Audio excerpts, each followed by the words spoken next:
Hello everybody and welcome to our webinar on shareholder agreements for innovative startups. My name is Adrian Bailey and I'm one of the principals at Cleary Hall, and I'll be moderating our webinar today. Our presenter today will be Anthony Curtis, who I'll tell you a little bit more about a bit later. If you're new to our webinar system, on the right hand side you'll see a couple of options, one of which is to download the presentation from today for files. You'll also receive that at an email at the end of the event if you don't get the chance to download it during the presentation. You can also ask questions, and Anthony, in talking to him before we started, is very keen for any questions that you have, and he's happy to take any questions that you have during the presentation. If you shoot them through on the chat box, I'll be able to relay them to Anthony at an appropriate time and he'll be able to answer them. So feel free to fire away. I'd like to introduce Anthony Curtis as our presenter today. Anthony works in our Brisbane office. He has a particular interest in what you'd consider to be technical tax matters, but also a particular interest in startup companies, and has been recently heavily involved in producing documents such as shareholders agreements and other documents required for an innovative startup business. So he's going to be presenting today. As I said, feel free to shoot the questions in and I'll relay them to Anthony when appropriate. And now I'm going to hand over to Anthony for the presentation. All right, thanks very much, Adrian. So the webinar today is going to explore the key issues that will often arise in relation to the operation of a shareholders agreement. Most of you will no doubt have many clients that are structured as operating companies. Further, a lot of these clients will have the obvious features of an innovative startup enterprise. Although the formulation and drafting of a shareholders agreement will most likely be undertaken by a lawyer, the company accountant is often designated significant responsibilities in facilitating the mechanisms and procedures that are set out in a standard shareholders agreement. So let's talk about how a lawyer would take instructions from a client and draft a shareholders agreement, especially if in innovative startups. So most shareholders agreements are drafted from a dualistic approach. We seek to consider the potential short-term and long-term outcomes for the underlying commercial interests from two perspectives. One, an optimistic perspective where there are provisions which prepare for and manage high levels of growth and expansion in the underlying business. It also seeks to control the distribution of profits and the realization of return on investment. However, there's also a pessimistic sort of approach in shareholders agreements where there are many provisions, mechanisms, and procedures which seek to anticipate negative outcomes. Often this will involve disputes between key personalities involved in the company. Also, it can prepare the company should unfavorable economic conditions cause poor financial performance or cause issues in the underlying commercial operations. So a good shareholders agreement should take into account the current needs of the business and the interests of the founding shareholders, but it should also provide mechanisms which will deal with potential issues that may arise over the life of the company and its underlying businesses. All right, so a good analogy when looking at a shareholders agreement is to think of it as a corporate prenuptial agreement. You should get it done as early as possible. I've done documents for a startup company where they had three founders, and they also brought in a third-party investor that's main role was to inject funds and capital in the business. They experienced dispute. They got into a dispute. I reckon it was less than a month of them signing the documents. So it's important to get this document in early. Innovative startups will obviously have very unique circumstances and features. However, most of them will have these following elements. Founding shareholders in innovative startups will often be very entrepreneurial and can often have very strong personalities. They're also very smart and commercially savvy. Especially with the underlying businesses and innovative startups will often experience rapid growth and expansion. This is especially true for software companies, engineering firms that have got some unique and valuable IP. They can kick off very quickly. With these issues in mind, a good shareholders agreement will be a bespoke document addressing the unique circumstances of the company, and it should be detailed enough to cover the range of future events that may impact the underlying business and interests of the shareholders. So on the slide, I've listed some key points that will almost always be covered in a shareholders agreement. So it will define the roles and responsibilities of the founding shareholders and of the majority and what powers the majority shareholders have. It will seek to set out strict controls on administrative and decision-making power.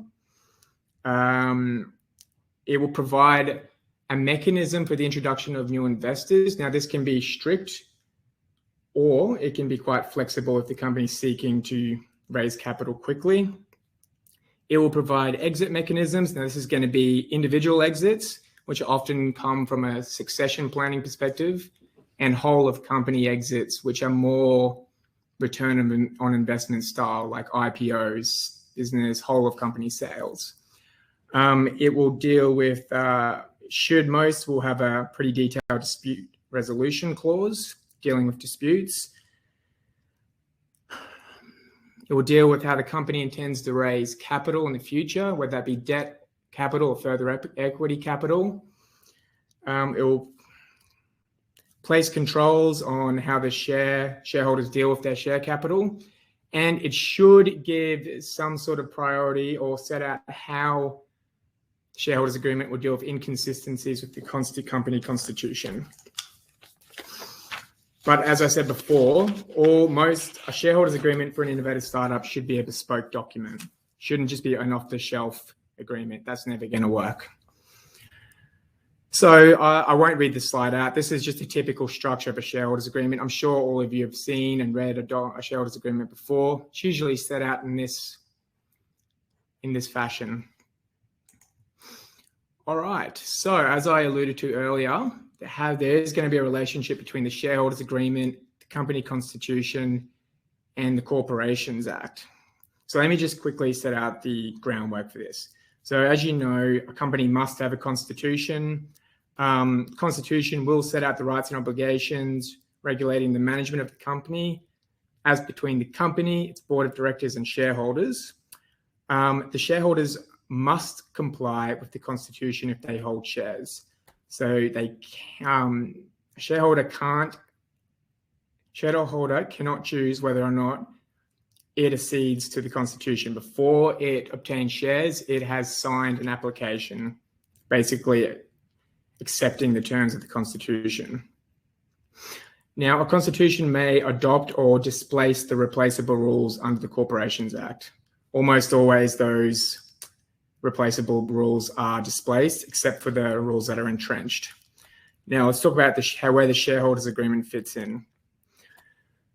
So similarly, a shareholders agreement does also regulates the relationship between shareholders, but it also includes detailed provisions on the regulation and the composition of the board of directors. This can be as specific as naming individuals that must sit on the board.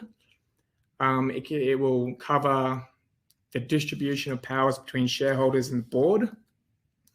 And especially with innovative startup companies, the shareholders agreement will actually designate specific roles and responsibilities on the key founding shareholders, especially those founders that have critical technical knowledge and skills, and especially when all the valuable IP is in their head.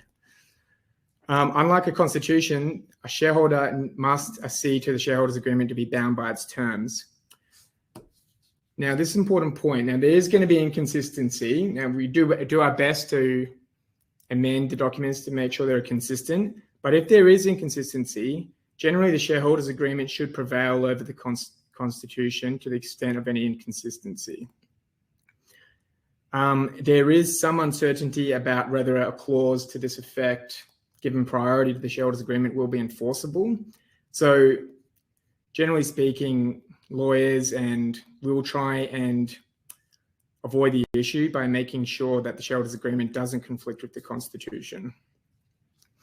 Now, the Corporations Act, I alluded to earlier, the Corporations Act sets out the replaceable rules. These are almost always displaced. But importantly, it sets out, the Corporations Act has entrenched minority protections, which address issues of oppression, capital reductions, and the amendment of class rights. So a shareholders' agreement can't displace those protections. All right, so the startup shareholders agreement. So as I said before, generally startups are closely held companies, and the founding shareholders are usually heavily involved in the business and will often provide high-level technical skills and management services. This is sometimes known as sweat equity. They will contribute significant capital and intellectual property. So a founder, sometimes the founders will just bring in a whole lot of cash, but most of the time it's a group of highly intelligent persons that get together and they have a great idea. So most of the founders will have technical knowledge and IP that's essential to the business. The founders will comprise of the board, whether that be if they are individual shareholders, then they will just sit on the board. If they're holding their shares in a different structure, they will have the power to appoint or nominate directors to the board. Founding shareholders will almost always be entitled to high levels of information. Even in cases where there's a falling out, we often find to prevent resentment, it's good to have a contractual right in the shareholders agreement to provide that a founder will always have access to information.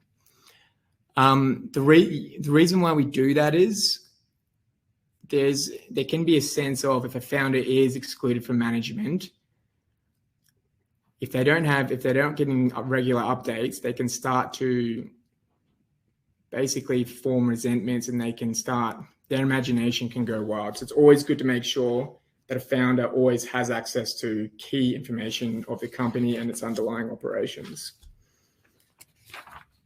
All right. So the key issues at the forefront of an innovative startup, a shareholders agreement for an innovative startup company. What involvement will the founding shareholders have in the management of the company? And what consequences will there be if a founder ceases to be involved or is MIA? We almost always got to address that. How will the shareholders comprise? What will the composition of the board look like? How will the founding shareholders make up the board?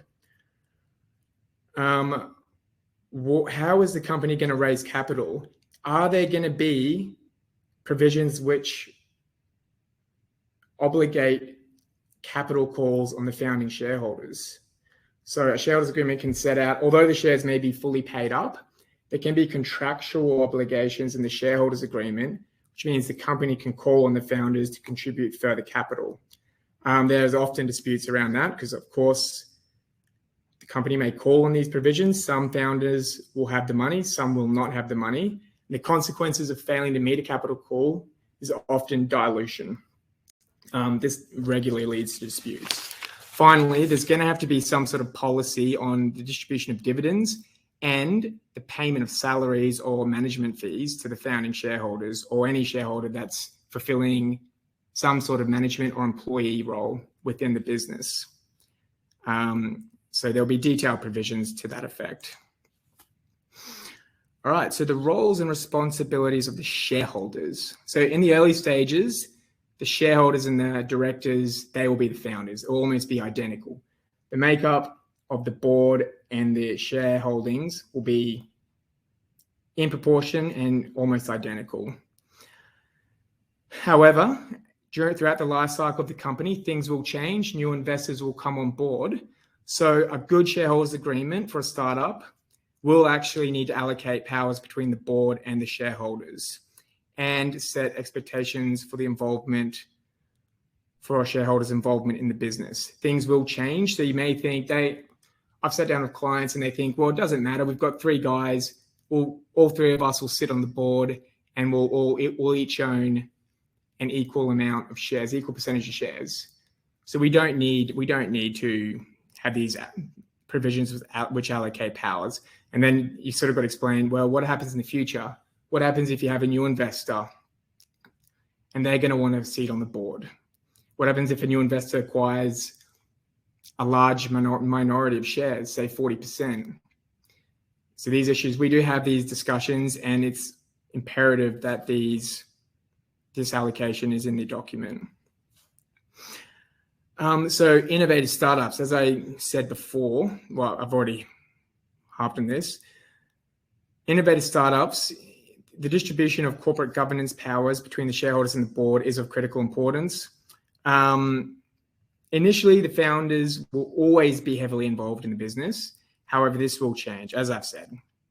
So a shareholders agreement will set out mechanisms which provide a defined level of involvement for key founding shareholders in the conduct of the business, at least for a specific period of time. Maybe a key growth area for an innovative startup would be the first year or first 2 years. So there may be in the first year, all of the founders may be expected to put in 60 hours a week into the business. They may have strict performance indicators. That's pretty typical, and it works well.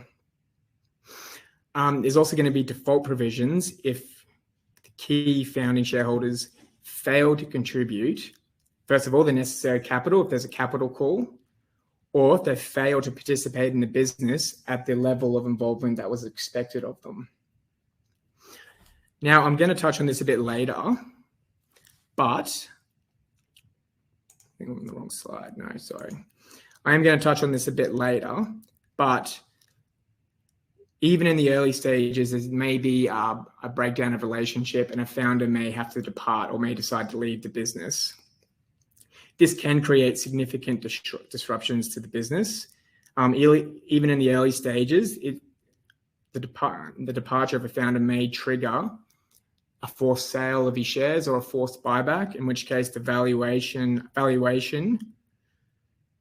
must be determined by, so the departing shareholder will have his shares valued by an independent valuer.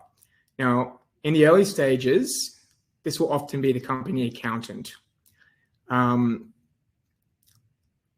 There will be a method statement set out almost always in the shareholders agreement, and that must be followed. Great care must be taken to follow that valuation methodology. If it's not followed, then there may be proceedings and the forced sale may be set aside for there are many claims that can be made against the company when it comes to these forced sales. Now, that's an important role of the company accountant. Most company accountants are very skilled and they will have the technical knowledge and skills to follow through that method statement and give an accurate valuation. All right, there's a bit here about nominee directors. I want to move ahead a bit.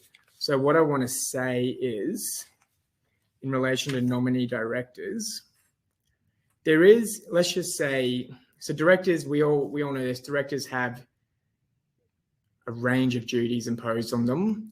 They have to act in good faith. I'll list these just out of interest. I'll list them in a second.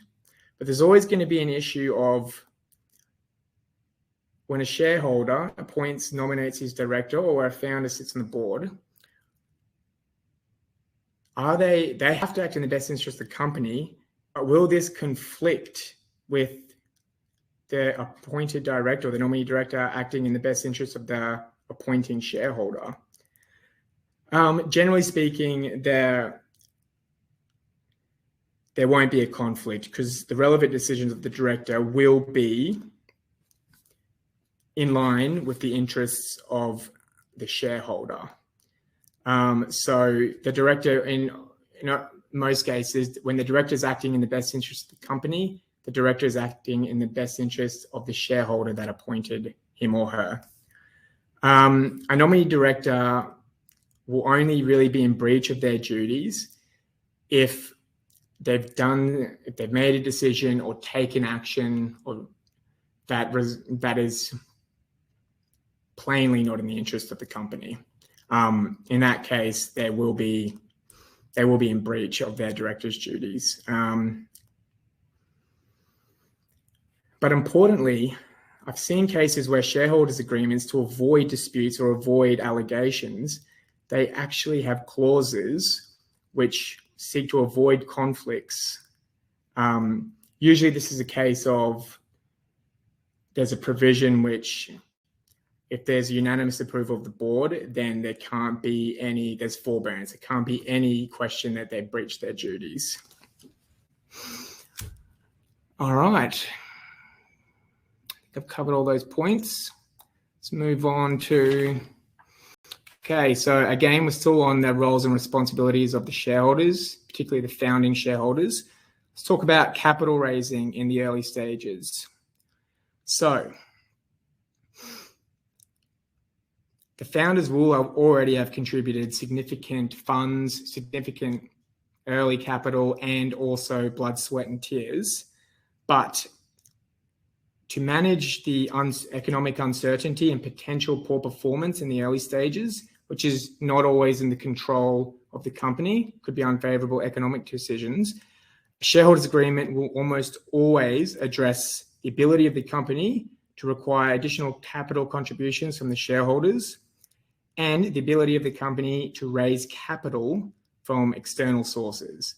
That may be debt capital, so getting finance from a bank, or new investors. Generally speaking, when I'm setting up these arrangements, I think it's important that there's not too much control on the company. There has to be some control, but not too much control, and you shouldn't limit the ability of the company to raise capital, especially in the early stages. It could be very high levels of growth and expansion, and the company will need access quickly to high levels of capital to fund these, to have working capital and to fund expansion.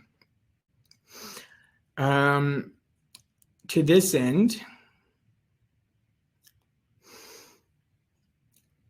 I would suggest controls such as, if the company intends on borrowing at a certain amount, there should be a special vote of the board to approve that amount. So special vote would usually be 75% of the board members. And there should be reasonable capital call provisions in the document.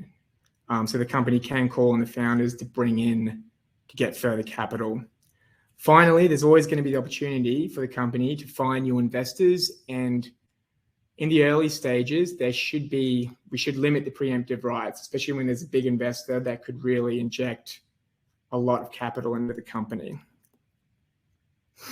To this end, we shouldn't, key decisions involving the raising of capital in the early stages, these matters should not be reserved for the shareholders. This should be exclusively at the discretion of the board. As we all know, board directors have strict duties. So I think there is no additional risk to allowing the board to make these decisions with capital raising. In fact, the fact that the directors have duties, very strict and wide-ranging duties, actually in a way offers additional protections. I mean, if this decision was left to the shareholders, they're not bound by duties.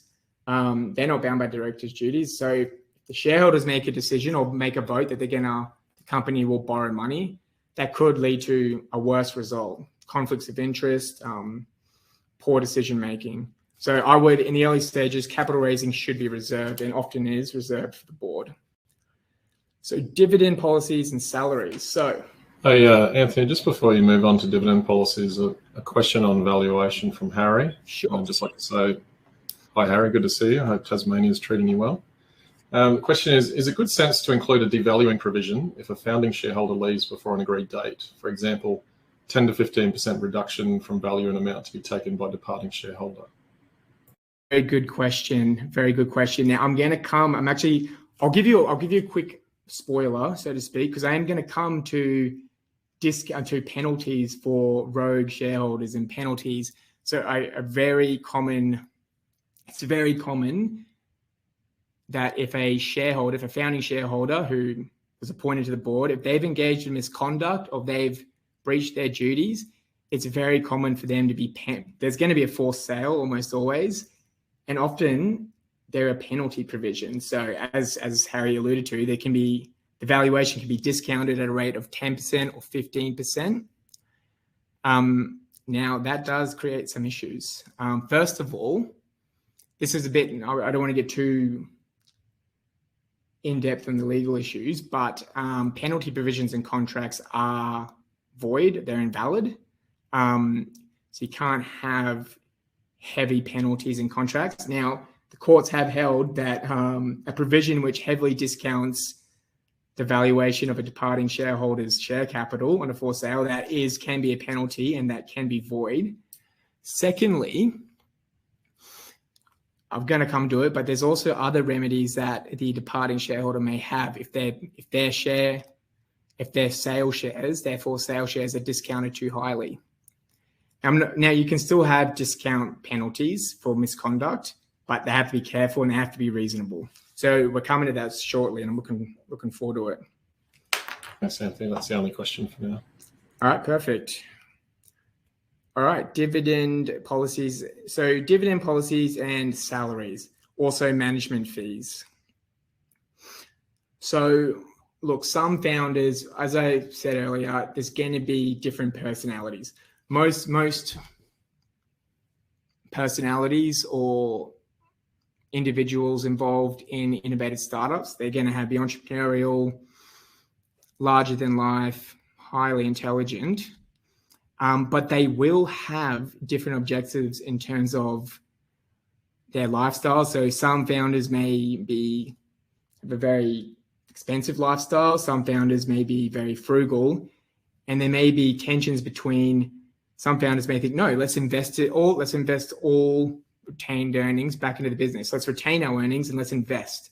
Some founders may have a very expensive lifestyle and they may think, oh, actually, well, I want to take out some dividends.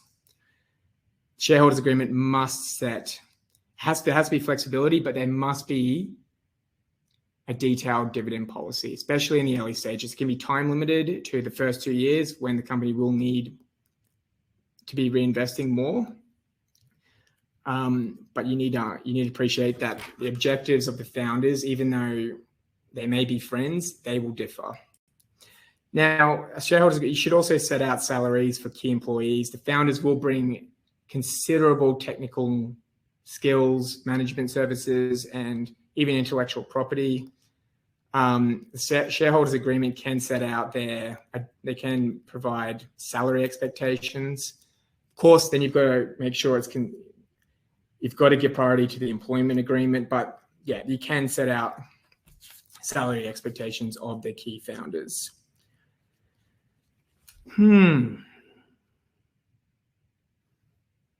Yes, so basically doing all that about dividend salaries, that can avoid disputes, because if somebody's been a pain and demanding dividends, you can say, no, we have a set policy here. It's not going to happen.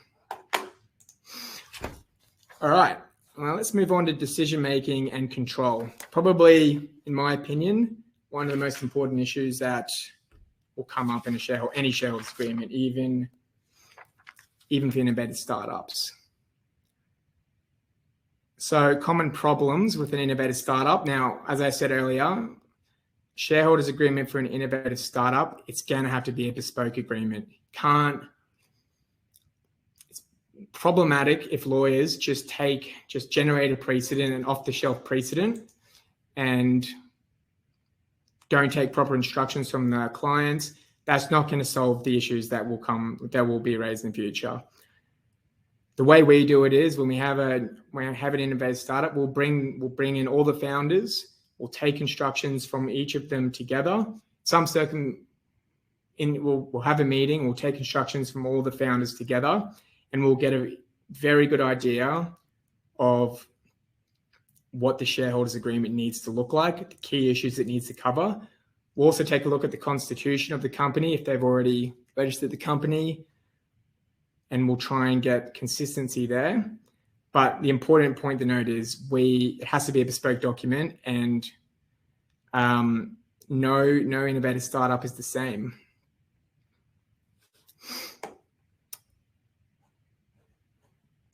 All right, so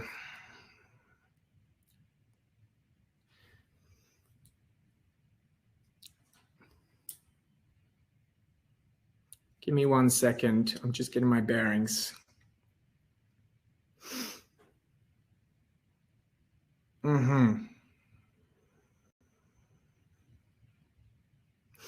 Okay, so innovative startup companies with entrepreneurial founders, as I said before, founders will always have a high degree of involvement in the management and operation of the company and its businesses. They would have contributed large amounts of capital, and they're going to be managing the business. They're going to be going out there, making sales, generating networking, generating leads. It's going to be a lot of blood, sweat, and tears from the founders in the initial years. So in the initial years, this obviously justifies a far greater degree of control over corporate decision-making to the founders. The founders will have a far greater level of control in the early years. However, as I say, the life cycle of a business and a company will change. So when big new investors come on board, if they do, that's going to have to change a little bit. A good shareholders agreement will make accommodations for that. So which decisions should be reserved for the shareholders?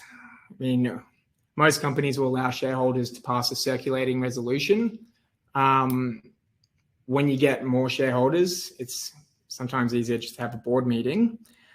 Generally, what I would recommend is reserve matters that should be issues or decisions that should be reserved for the shareholders should be confined to issues that directly impact the shareholders. It shouldn't be management decisions. It shouldn't be decisions that directly impact the business or the operations, commercial operations. Those sorts of decisions are the purview of the board of directors or the senior management of the company.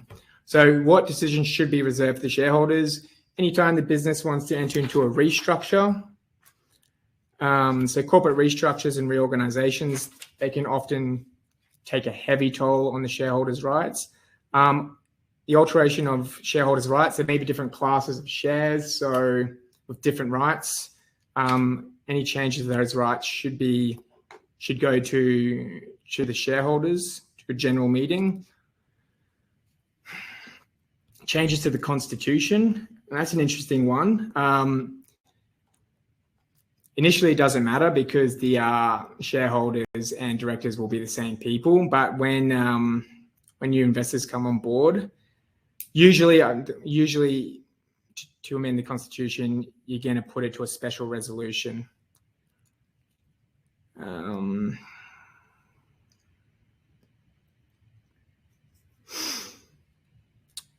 Yeah.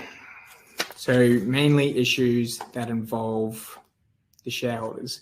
I've included their initial public offerings. If there is a proposal, that should go to the shareholders. Selling IP or granting exclusive licenses. Look, that may be a decision better made by the board or the senior management. Yeah.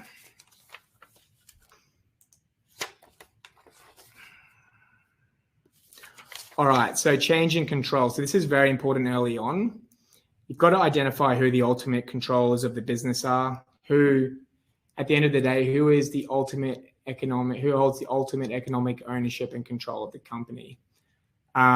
Generally speaking, at least this is the way we do it in most other law firms, in the early stages, you will name the key personalities or the key individuals, and they will be designated as principals. Usually the term used is principal. So when you have company shareholders, you'll find the controlling mind, and that you'll name them as the principal.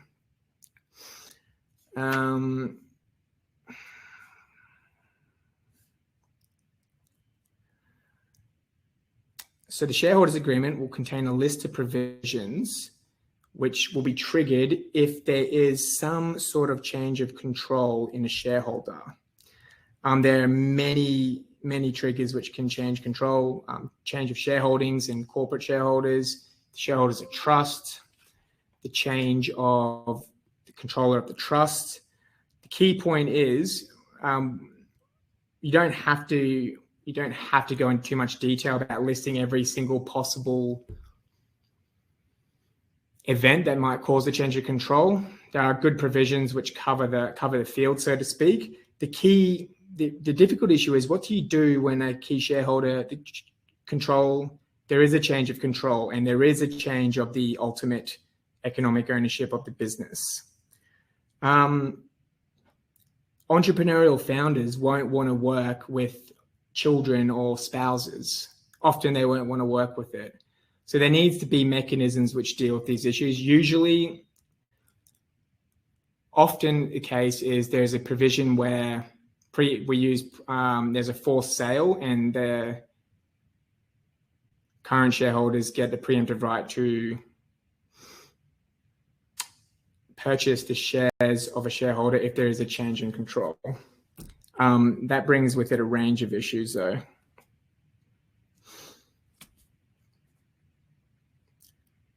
Believe it or not, this is a fertile ground for disputes, and it can create issues.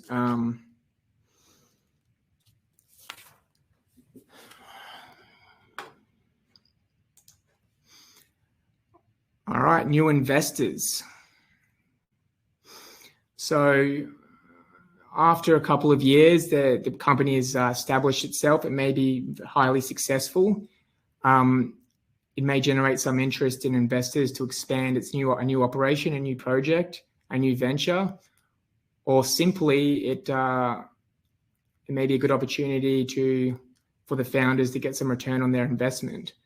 So when new investors come along, the shareholders agreement should have a range of provisions which deal with how new investors are onboarded. These will be unique to the circumstances of the company.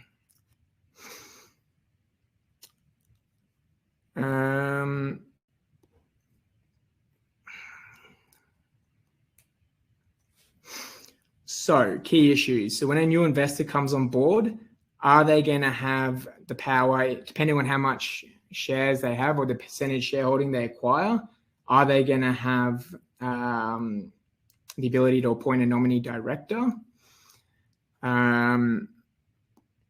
This is going to be important because it will tie in with decision-making thresholds about how the board will pass, what decisions require special resolutions or what decisions can be passed with an ordinary majority. So often the case, right from the outset, before you even consider new investors, sometimes a shareholders agreement will specify a maximum number of directors. And then the founders will also have a guaranteed right to appoint a certain number. So let's just say the maximum number is 5 directors. The company must have 5 directors. It can't go over that. And the founders have the right to appoint 3 directors. When you bring on a new investor, a large investor that's made a significant contribution or investment, they will often be given the opportunity to appoint maybe the remaining 2 directors, in which case that new shareholder will have the ability, if special resolutions require 75%, special votes of the board require 75%, those 2 directors have the ability to control the passing of special resolutions. So that's why it's important to consider what is going to be the maximum number of directors that may be appointed at any one time, and what are the decision-making thresholds for key decisions of the board. How many votes are required to pass special resolutions and ordinary resolutions? A very important issue. Another way you can address this issue is simply by having different classes of shares. So the founders will obviously they will have ordinary class shares, or even a class of shares that provides them the maximum amount of shareholder control, being access to dividends, voting rights, and access to capital. Large investors may be able to invest in that class of shares, but when you have minor investors or minority shareholders coming on board, you may seek to have a different class, which cuts them out, doesn't give them voting rights.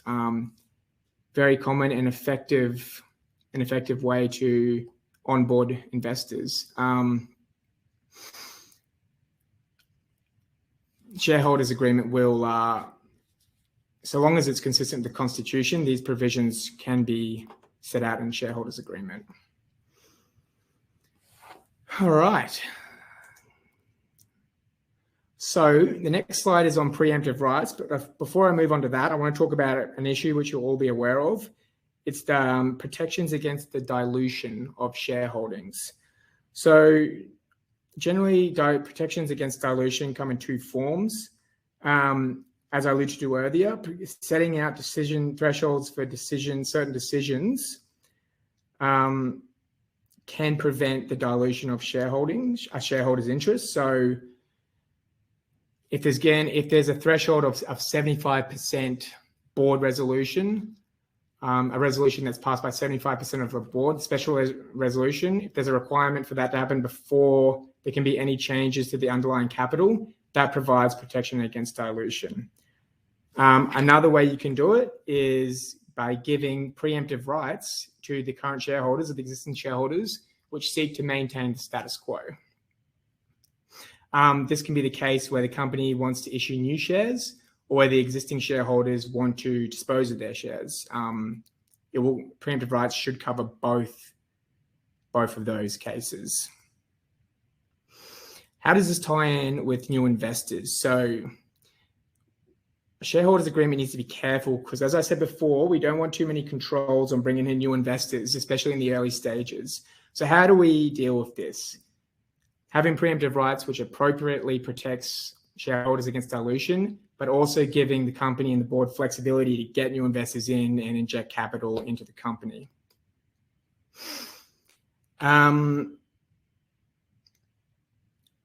So essentially, there's a whole range of things that can be done. In the initial stages, and this can be time limited, if there are preemptive rights for the issue of new shares, there may be a 2-year period where the board has absolute and uncontrolled discretion to waive that process. There's little risk of any dispute or issues arising because in the early stages, the founders will be tight-knit and they'll be the founders will be directors and the shareholders. So given the board discretion to waive the process on a time limit, on a limited time frame is a very effective way.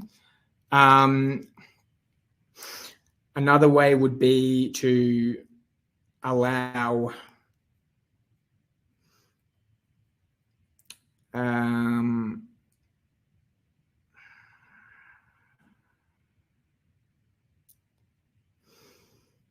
no, I think that's the best way in the early stages. And then after that, preemptive rights for the issue of new shares should be as simple as possible, essentially. Another thing to consider, and this is on the opposite end of the scale, is will the founders, if they're later in the life cycle of the business, if they don't have as much control, they don't meet those thresholds for whatever reason, will the founders will they have a permanent veto power to veto new investors? So let's just say the founders, by their own actions, dilute their shares to get in new investors and they lose a bit of decision-making control. Will there be an absolute power of the founders to veto new investors coming on board or veto the sale of shares if they don't like who the buyer is? A very important thing to consider. The founders aren't going to want to go into business with a third party who they don't like or they don't know. Very important. Another thing, and I've seen this before, where there was a dispute or a fallout between the founders and a new investor, and there was some conspiracy that the founders were gonna try and sell their shares to a competitor, or it caused a whole caused a lot of anxiety, but a veto power, if there was a very clear veto power to the founders, that would have solved that issue outright. Okay. Let's move on from that. I'm on slide 13.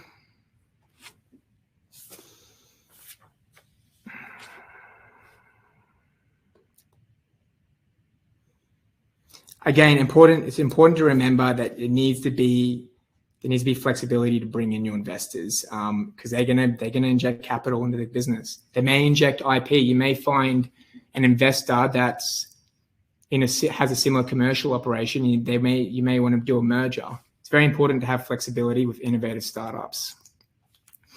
All right, moving on to slide 14, exits. So even in the very early stages where we're preparing the agreement, we still have to consider the end game, exits. And the shareholders agreement will consider it from the perspective of individual exits and from whole of company exits. The shareholders agreement will consider it from an optimistic and friendly perspective. And also there will be mechanisms to remove rogue shareholders or rogue individuals. There'll be mechanisms which allow the company and the shareholders to kick out individuals for misconduct. So let's talk about individual exits. This is often, especially in the case of friendly departures, this is often tied up with succession planning. So there will be preemptive rights almost always. So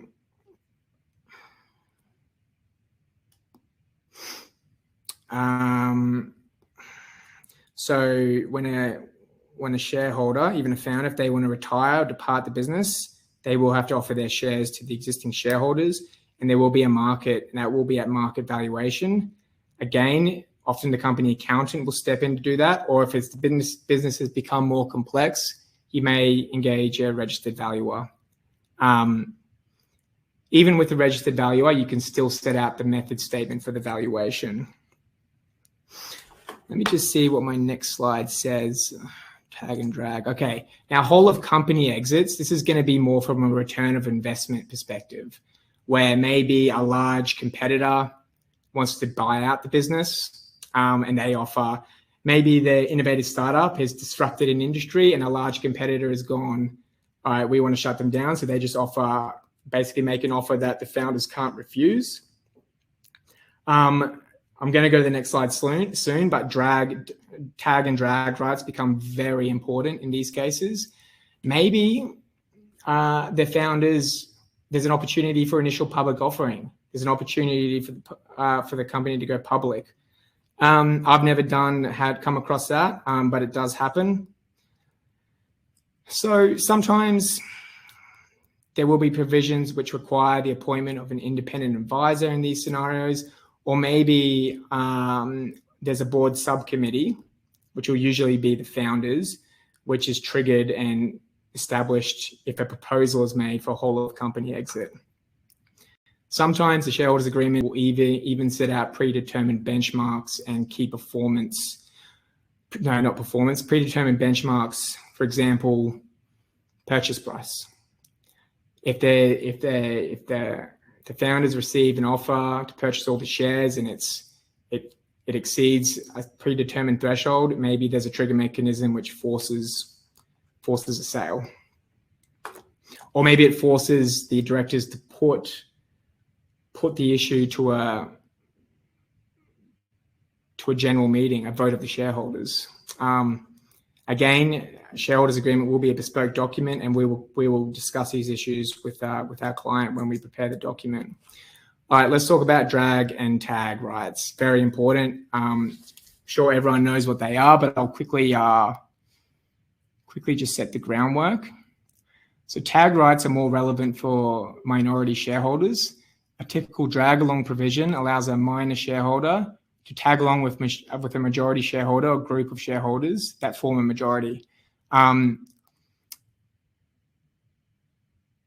The way this happens is that the minority can block a sale or prevent a sale if they're not allowed to participate. Obviously, the purpose of a tag-along provision is to ensure that minor shareholders are not left behind in the event that a major shareholder decides to exit the venture.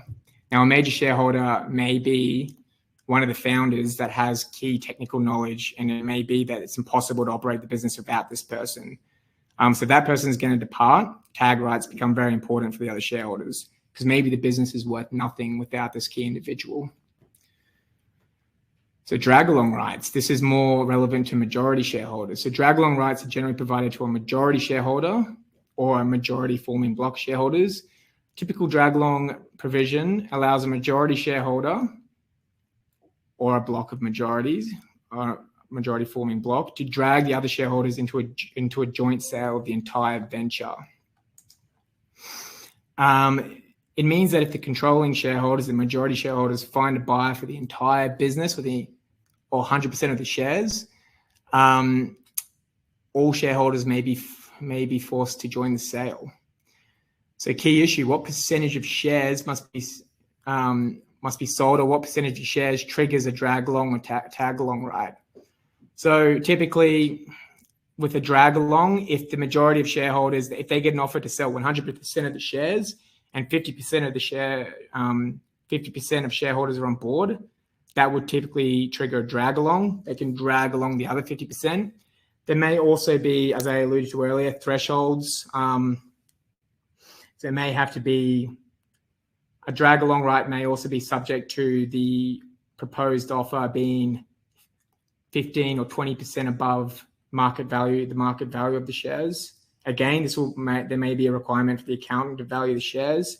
Tag-along rights, again, if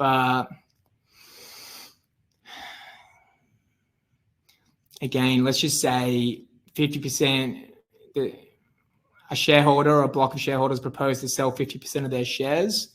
That could mean a departure of key individuals and a massive disruption to the business, which makes it unviable.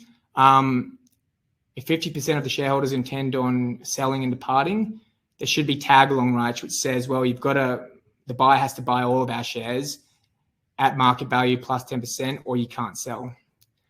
Very important, and they come up a lot. They can be extremely useful in other circumstances as well. Yeah.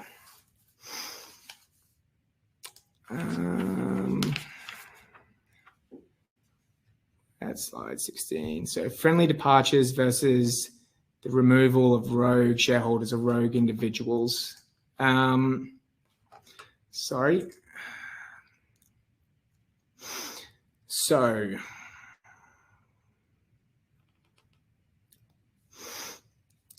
basically, in a situation where there is a friendly departure, where there's no underlying dispute, this could mean could be something that's not great, like the death or incapacity of a key shareholder. There's no underlying dispute there, but it's still not good. It could mean the friendly retirement or a planned retirement of a key individual, or maybe it could mean a redundancy of a key individual, but it's on good terms. They've come to an agreement.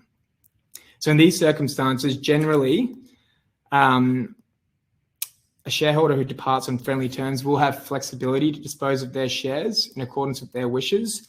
Usually, there's still going to be preemptive rights there for the other shareholders, but it's not going to be. There's certainly not going to be any penalty, so it must be at market value. And if that offer is not taken up, they should be free to sell to who they want. Now, in the case of death or incapacity, as I said to you before, a startup company with energetic founders, they may not want to go into business with the wife or children of a shareholder who's departed by way of death or incapacity. So usually in that case, there is going to be a forced sale. There's also specialist insurance policies which are available to mitigate cash flow issues. So most of the founders will have an insurance policy in place. If something happens to them, if they die or they become permanently disabled, the insurance policy is triggered, and that alleviates any cash flow issues that may arise on the for sale of their shares. All right, so friendly departures. Now, more importantly, let's talk about how we kick out rogue individuals. Now, I'm aware that I am running out of time, so I'll pick it up.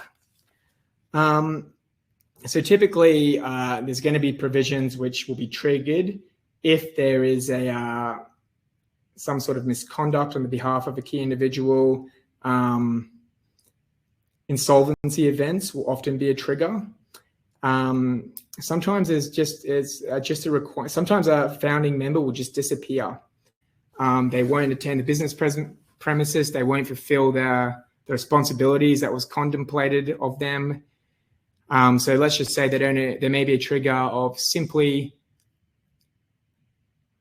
a founding shareholder doesn't attend the business premises without a reasonable excuse. That may trigger a forced sale. More often, it's going to be issues of misconduct, breaches of directors' duties, sometimes if a founder fails to meet a capital call, that can trigger a forced sale. So how are forced sales in these circumstances dealt with? It's either going to be dealt with through a buyback of shares. There's a really strict process for selective buybacks in the Corporations Act.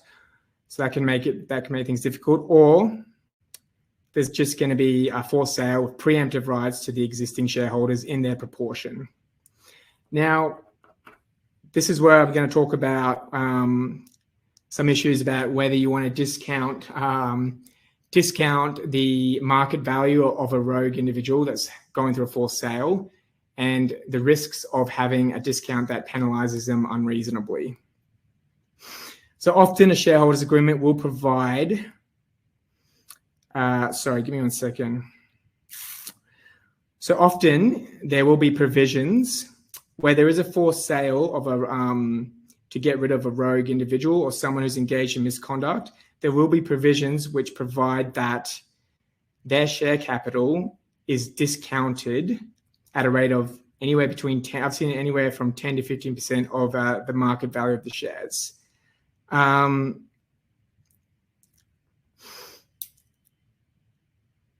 Now, as I said before, this needs to be reasonable, because anyone who's penalized in this fashion, any shareholder that's penalized in this way, they may challenge this forced sale on the grounds that the discounted rate was an unenforceable penalty, or they may even issue proceedings for oppressive conduct under Section 232 of the Corporations Act. You've got to be very careful. So it can't be something ridiculous like 50% discount. No, I've seen it anywhere from 10 to 15%, and it has to be for fairly significant misconduct. Again, the valuation of the shares will be extremely important in this case. It has to be, let's see what my next slide says. No. The valuation of the sale shares under a forced sale, it must be reasonable, it must be justified, and it should be done in accordance with a predetermined process. The company accountant will often be the person who's responsible for preparing that. Right, I'm on slide 16 and I'm running out of time. I'm going to speed it up a bit. So whole of company exits. So I'm going to speed it up a bit. So initially, the objectives of the founders in the first 2 years, often they will be aligned. The founders will be very involved in the business, and they will want to focus on growth and expansion. But there may be a case where a founder is living outside of his means and he is seeking a short-term investment, or he may need a quick cash grab. So even with entire company exits, even in the early stages, there may be some competing objectives. I've already talked about this earlier on. Basically, there may be some predetermined triggers or thresholds that are relevant for whole of company exits. I've already covered that. Let's move on to slide 18. Okay, disputes. So as we all know, many of you will know, disputes between shareholders are extremely common. There can be clashes of, now with founding innovative startups, there's going to be big personalities. So often the disputes will stem from just relationship breakdowns, but there may be more serious issues such as allegations of misconduct, breaches of directors' duties, clash of vision and objectives, as I was saying before, failure of key individuals to perform. So maybe a key individual, a founder, talked up his technical skills, but it turns out he's not all there. Or maybe he said he had certain IP, and it turns out his IP is not all that was cracked up to be. Allegations of shareholder oppression. So this is more relevant later on when you bring on minority investors. So what should the dispute resolution process look like? Most of these are pretty standard, and they don't really need to be bespoke. Usually, before any proceedings can be issued, there needs to be some attempt to resolve it. Almost always that's going to involve negotiation or conference. If that fails, move to mediation. If that fails, usually then the parties may be entitled to issue proceedings. Maybe there's a requirement that the dispute goes to arbitration. What role does the company accountant play in the dispute resolution process? Probably their role will be they have to value the shares. Maybe they have to provide records. Let's move on. Okay, restraints and non-competes. Okay, let's talk about this. So I'm running out of time, but the founders and the directors, obviously they're going to have access to confidential information. They're going to come across key IP and know-how. Maybe a founder is a key asset to the underlying business and holds critical technical skills and knowledge. There needs to be appropriate restraints in the shareholders agreement. These restraints will apply to both principals and directors of the company. Now, remember when I said principals, that's the ultimate economic owner of the shares. Often these people will be named in the agreement, and the restraints will apply to named individuals.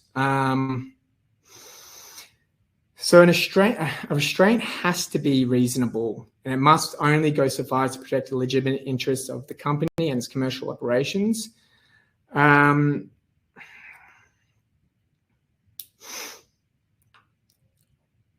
So what are the legitimate interests of the company? I've sort of already talked about it. It's the know-how, technical know-how, business processes. Of course, it's going to be customers, client lists, supplier relations, and intellectual property. Restraints can be and often are challenged. So contractual restraints and shareholders agreements, they can be challenged in a variety of ways. There's statutory provisions in the Competition Act. There's common law claims that can be made to throw out restraints. They need to be drafted incredibly carefully, and they must only protect the legitimate interests of the company. If there are no restraint or non-compete obligations, or the restraints fail because they haven't been drafted properly, then directors' duties will become extremely important. As we all know, directors have extremely wide-ranging duties to the company and its shareholders. They must act in the best interest of the company. This includes a duty not to compete with the company. Now, the wide-ranging duties of directors do not cease upon a director's resignation or termination. They continue afterwards. Whether a former director is permitted to compete against the company, well, this is ultimately a question of fact, and it's determined on a case-by-case basis. So the courts determine breaches of this nature on a case-by-case basis, and there's an interesting case there, which I did read for this presentation. In that case, I've listed there, a former director was actually breached his duties even after he was resigned from the director of the company. He began competing he competed for a tender in competition with the company, and that was a breach of his duty, even though he hadn't been a director, I think, for over 6 months. All right, conclusion. I just want to say quickly, I was going to talk about some key tax issues, but then I think I talked to one of my colleagues and she said it might be a good idea just to have a whole webinar on tax issues relevant to companies and shareholders agreements. So let us know please feel free to let us know what your interest would be in a follow-up webinar, which addresses tax issues in a shareholders agreement, and maybe just tax issues generally for an innovative startup or a new company that's experiencing rapid growth. Yeah. All right, conclusion. So we've covered the key issues that will arise when a shareholders agreement becomes operative. Accountants won't be involved in the drafting, or maybe they will be. Maybe a lawyer will take some instructions from the company accountant as well. Or maybe the company accountant will assist the founders in giving instructions. That's very common. Founders, engineers, especially engineers and software professionals, they're extremely intelligent, but sometimes they're not that commercially savvy. So a company accountant will assist them greatly. And yeah, we can take instructions from the company accountant with the key founders at the time we draft it. More importantly, the company accountant will often serve multiple roles under the shareholders agreement. I've touched mainly on the role that they serve to provide valuations, but there may be other dispute resolution roles that are reserved for the company accountant. There are a number of specific disputes. So disputes around dividend policy, that may have to be referred to the company accountant. All sorts of disputes can be appropriately referred to the company accountant, and often shareholders' deeds of agreements will set them out. I find that a company accountant is a good independent asset to the company that can be extremely useful in a range of scenarios. So yeah, I'm very, obviously with the I take instructions, but I'm very happy to include the company accountant in a range of mechanisms, procedures, dispute resolution issues. They can be extremely useful. All right, well, I've gone over 1 hour, so I'm going to leave it there, and happy to take questions. Thanks, Anthony. Just so everyone's aware, you will receive an email for feedback with a feedback survey attached to it. It'll also have a copy of the slides if you didn't get a chance to download them today. Feedback's very short, only 4 questions, none of them compulsory. We take it on board, obviously, and continuing on with what Anthony said, if you want to hear more about tax aspects of shareholders agreements, that could be a topic that we present. All of our topics are ones that have been requested by our attendees. Believe it or not, that was Anthony's first webinar. I think, well, first webinar for us, I think first webinar all round. Is that right, Anthony? That's right, yeah, first webinar to this extent. Done a few uni presentations, but never presented. How many people? 64? How many people were at the start? So a bit over 70 at one stage. So, okay. Yeah. No, this is first. I think you did a good job. Just one question coming from Brett. Can the scope of the company accountant's role be documented to make this clearer? Definitely, and that's always a good idea to do that. We're going to close it off, obviously, on time. Once again, thanks for everyone for attending. This has been recorded and will be uploaded to YouTube. So if you wanted to share it with anybody else, it'll be on our website probably either later today or on Tuesday, considering the public holiday on Monday. Thanks again to everyone, and we'll close off the presentation now.